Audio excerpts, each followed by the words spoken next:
سبق پھر پڑھ صداقت کا، عدالت کا، شجاعت کا ہے. But then the question will be کہ اگر آپ کے پاس مثال کے طور پہ ایک خاص عدد آ جاتا ہے، آپ کے پاس 3 4 5 6 لاکھ لوگ آپ کے پاس آ جاتے ہیں، یہ میں ان 22,000 کی بات نہیں کر رہا کہ آپ کے پاس اتنے آ جاتے، at what stage would one think کہ اب میرے پاس اتنی عددی طاقت آ گئی ہے کہ اب میں جا کے بائی فورس میں چیزوں کو اپنے ہاتھ میں لے لوں. چلیں ہم 5 لاکھ، ہم 50 لاکھ 60 لاکھ آپ کے پاس آ گئے ہیں، سو ایک واقعی ایک کریڈیبل آپ کے پاس ایک حکومت اب آپ کے پاس، یعنی کہ نمبر آ گیا کہ آپ لے سکتے ہیں. اسلام کے مزاج میں ہے کہ اگر آپ لے سکتے ہیں دیر فور آپ کو لے لینا چاہیے.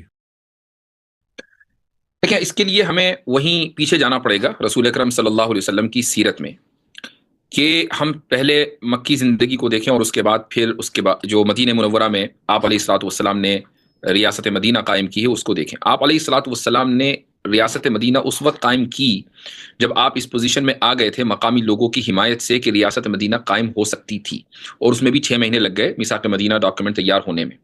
اس سے پہلے آپ علیہ الصلوۃ والسلام کو مکہ میں قریش مکہ اور رؤسائے مکہ کی طرف سے ریاست کی آفر تھی، اور یہ کہا گیا تھا کہ آپ لیڈر بن جائیں، بس شرط یہ ہے کہ آپ ہمارے معبودوں کو برا بھلا نہیں کہیں گے. آپ علیہ الصلوۃ والسلام نے کہا تھا اس موقع پر، وہ تاریخی جملہ فرمایا تھا کہ تم میرے ہاتھ میں ایک ہاتھ میں سورج دوسرے میں چاند دے دو تب بھی ایسا نہیں ہوگا، تو شرک کی برائی میں کرتا رہوں گا اور معبودان باطلہ کو برا بھلا کہتا رہوں گا.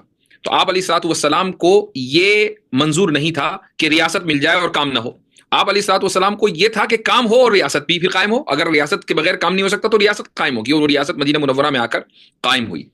تو اس کے بارے میں ہم یہ نہیں کہہ سکتے کہ جی 5 لاکھ چاہیے کہ 22,000 چاہیے کہ 28 لاکھ چاہیے. وہ ڈیپینڈ کرتا ہے کہ آپ کے پاس کتنے افراد ہیں، کس ملک میں ہیں، اور وہ افراد کس صلاحیت کے ہیں اور کتنے زیادہ وہ انفلوئنشل ہیں. یہ ساری چیزیں ہیں. مثال کے طور پر آپ افغانستان میں دیکھیں کہ افغانستان میں جو اس وقت طبقہ حاکم ہے، کیا تمام کے تمام افغانی حضرات ان کے ساتھ متفق ہیں؟ نہیں.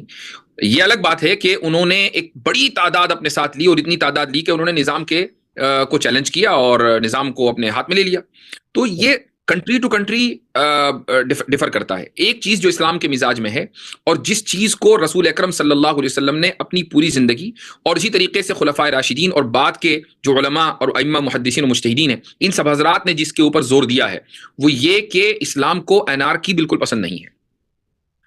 تو انارکی کا مطلب بلڈ شیڈ، کہ ان نیسیسری بلڈ شیڈ، کہ آپ ایسی تحریکیں چلانے لگیں کہ جس کی وجہ سے غیر ضروری طور پر لوگوں کی جانیں جائیں، لوگوں کی جانیں تلف ہوں، املاک کا نقصان ہو، اور آپ کے ہاتھ پلے کچھ نہ آئے، آپ کو پتا ہے کہ نتیجہ کچھ نکلنے والا نہیں ہے. تو پھر ایسی انارکی اور ایسے فساد سے، اس کو فساد فی الدین کہا گیا ہے، اقامت دین نہیں، پھر ایسے فساد سے کوئی فائدہ نہیں ہے. تو اصل دیکھیں ساحل ادیم صاحب کے تعلق سے چونکہ یہ اسٹریم ہو رہی ہے، میں نے اپنی بات بالکل واضح کر دی ہے.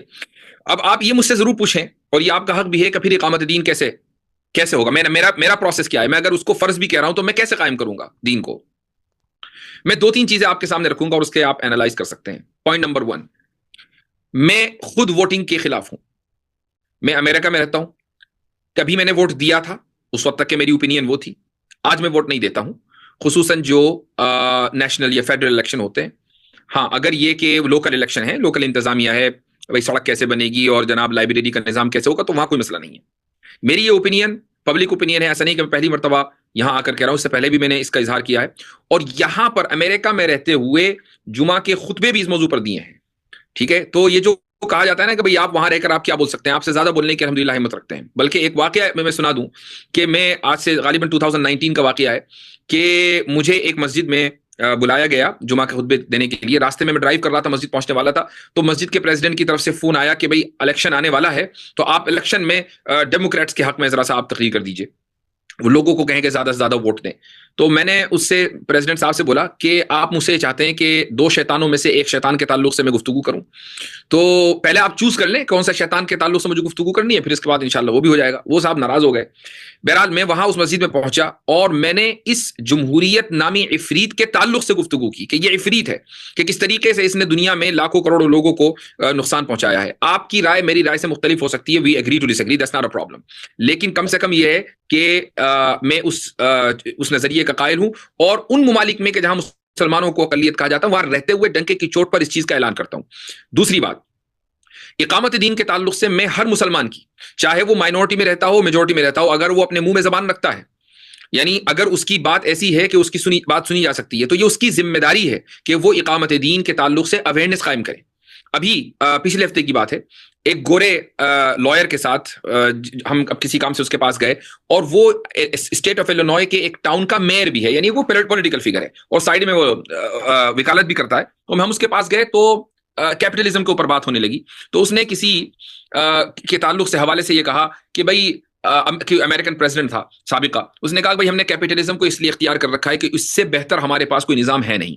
میرے لیے یہ دعویٰ کی پرفیکٹ اپرچونٹی تھی. میں نے اس پولیٹیشین سے کہا کہ آپ کے پاس اس لیے نہیں جو کہ آپ نے ڈسکور نہیں کیا، اور جس دن ڈسکور کرو گے آپ اس کو الاؤ نہیں کر پاؤ گے، ورنہ وہ نظام تو ہمارے پاس ہے.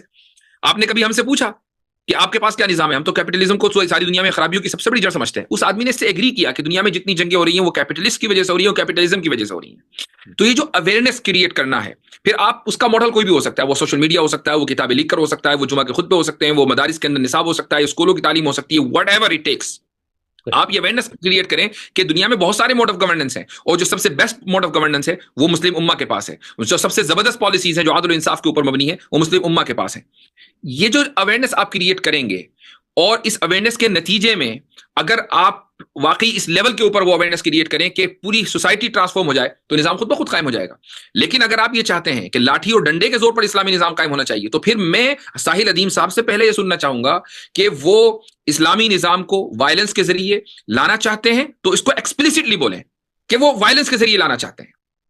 ایسے بول کے کوئی فائدہ نہیں ہے کہ لوگوں کو کنفیوز کیا ہوا ہے کہ لوگ یہ سمجھ رہے ہیں کہ کوئی نئی انٹرپرائز قائم ہوئی ہے اور ساحل صاحب اس کے سی ای او ہیں، اور اس کے علاوہ آج تک کسی نے اس موضوع پر بات نہیں کی. اچھا، اس میں ایک بڑا پرٹیکولر کویسچن ہے، آئی تھنک آپ مسلک کے اعتبار سے آپ بیسٹ پرسن ہے کہ آپ سے سوال کیا جائے. میں نے ان سے بات پوچھی تھی کیونکہ انہوں نے ایک دو جگہ پہ کہا تھا، لوگوں نے ان کے حوالے سے خروج وغیرہ کی باتیں کی، تو انہوں نے خود کو ڈسٹنس پہ کیا کہ نہیں میں خروج والا آدمی نہیں ہوں. جب میں نے ان سے سوال پوچھا، انہوں نے کہا کہ جو مجھ کو کہتے ہیں خروج کا الزام لگاتے ہیں، وہ سب سے پہلے امام ابو حنیفہ رحمۃ اللہ علیہ پہ الزام لگائیں. تو یعنی وہ وہاں پہ حنفی فقہ کی بات نہیں کر رہے، بلکہ امام ابو حنیفہ ایز اے پرسن کی بات کر رہے ہیں کہ پھر آپ پہلے ان پہ خروج کا الزام لگائیں. اب ٹھیک ہے، آپ ان کی فقہ کے استاد ہیں. جی جی لگا دیا. آپ خارجی ہیں یا نہیں اس کی وضاحت کریں. چلو امام حنیفہ مان لیا خارجی، آپ ہیں کہ نہیں؟ سوال آپ پر ہے. امام حنیفہ جا چکے، وہ خارجی تھے یا نہیں تھے، ان کی فکر آج انفلوئنس نہیں کر رہی ہے. آپ بتائیے کہ آپ خارجی ہیں یا نہیں. آپ یہ کہہ کر چھپ نہیں سکتے کہ نہیں پہلے ان پہ الزام لگاؤ. لگا دیا، اب آپ کیا کریں گے؟ لیکن یہ کہنا مفتی صاحب کے دیکھیں نا کہ ان کی فکر آج میٹر نہیں کرتی ہے. تو سب سے بڑی عالم اسلام میں جو فقہ ہے وہ فقہ ہے حنفی. آئی فلی ریئلائز کہ فقہ حنفی کا مطلب یہ نہیں ہوتا کہ امام ابو حنیفہ کی کوڈیفائڈ، اس میں ظاہر سی بات ہے امام محمد ہے، امام ابو یوسف، اور بڑی آج بھی ڈیولپ ہو رہی ہے. فقہ کی بیوٹی یہ ہوتی ہے، بٹ اسٹل جو فاؤنڈیشن ہے اس کی وہ تو امام ابو حنیفہ کی ہے. موسٹ کریڈیبل فگر تو وہی ہیں. تو ان کی فقہ، اگر ان کی فکر آج بھی میٹر کر سکتی ہے تو پھر اس معاملے میں کیوں نہیں کر سکتی؟ نہیں، یہ ان کی فقہی پوزیشن نہیں ہے کہ امام حنیفہ نے کہیں یہ بات لکھ دی ہو کہ ایسا کر لیا جائے. ٹھیک. یہ الگ بات ہے کہ اگر آپ اس کو فقہی پوائنٹ آف ویو سے دیکھیں تو محدثین اور فقہا دونوں کے نقطہ نظر میں فرق ملتا ہے. محدثین کا جو نقطہ نظر ہے وہ یہ ہے کہ امام وقت یا حکومت وقت، اگر وہ مسلم حکومت ہے، اگر وہ حکومت کفر بواح یعنی بالکل واضح کفر کی داعی نہیں ہے تو اس کے خلاف خروج نہیں کیا جا سکتا. یہ محدثین کا متفقہ فیصلہ ہے. ٹھیک ہے. اس کے مقابلے میں جو فقہا ہیں وہ یہ کہتے ہیں کہ نہیں، اگر حکومت ظالم ہے اور اس کا ظلم و عدوان بالکل واضح ہے تو اس کے خلاف خروج کیا جا سکتا ہے، اور اس بنیاد پر خروج کرنے والوں کو خوارج نہیں کہا جائے گا. یہ ایک فقہی اختلاف چلا آ رہا ہے. دونوں کے پاس دلائل ہیں، دونوں کے پاس نصوص ہیں. جس طرح بہت سے دوسرے مسئلے میں اختلاف ہوا، یہاں پر بھی ہو گیا. کوشچن یہ نہیں ہے، کوشچن خروج کا نہیں ہے، کوشچن خارجی ہونے کا ہے. محدثین اور فقہا دونوں خارجیوں کی مذمت کے اوپر متفق ہیں. دونوں خوارج کو اہل سنت والجماعت سے خارج مانتے ہیں. ساحل ادیم کے اوپر جو الزام ہے وہ خروج کا نہیں ہے، وہ خارجی ہونے کا ہے. وہ اس کا دفاع کریں کہ وہ خارجی ہیں یا نہیں. وہ اس بات کا دفاع کریں کہ وہ حزب التحریر کا بندہ ہے کہ نہیں. چونکہ ان کی جو فکر ہے وہ حزب التحریر کی فکر سے الائن کرتی ہے. آپ امریکہ میں ہیں، آپ حزب التحریر کے حق میں بولیں.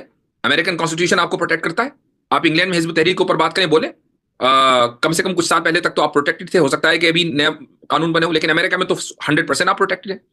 پاکستان میں آپ پروٹیکٹڈ نہیں ہیں. تو چونکہ آپ پروٹیکٹڈ نہیں ہیں لہٰذا آپ نے اپنے آپ کو چھپا رکھا ہے کہ نہیں میں حزب التحریر کا نام نہیں لوں گا. بھائی جس فکر کے سے آپ متاثر ہیں اس فکر کا نام لیجئے. پھر آپ دوسروں کو کے اوپر بزدلی کا الزام نہ لگائیں. آپ کو خود جرأت کرنی پڑے گی.